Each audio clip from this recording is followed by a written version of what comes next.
Luto tayo ng apple pie sa air fryer. May itlog, batihin natin yung itlog. Asukal.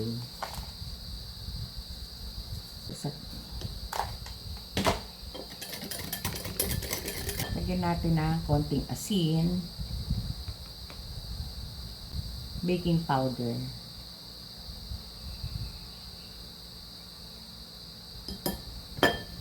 Olive oil. Ang harina. Lagyan natin ng gatas. Haluin natin hanggang mapino.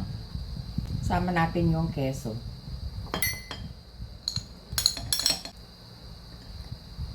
Sama natin yung apple. Apple at saka pineapple yan. Minatamis na siya.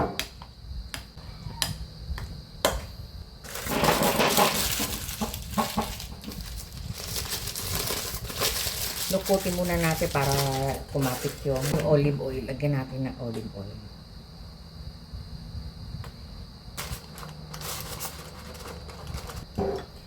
Tsaka natin isalin ito.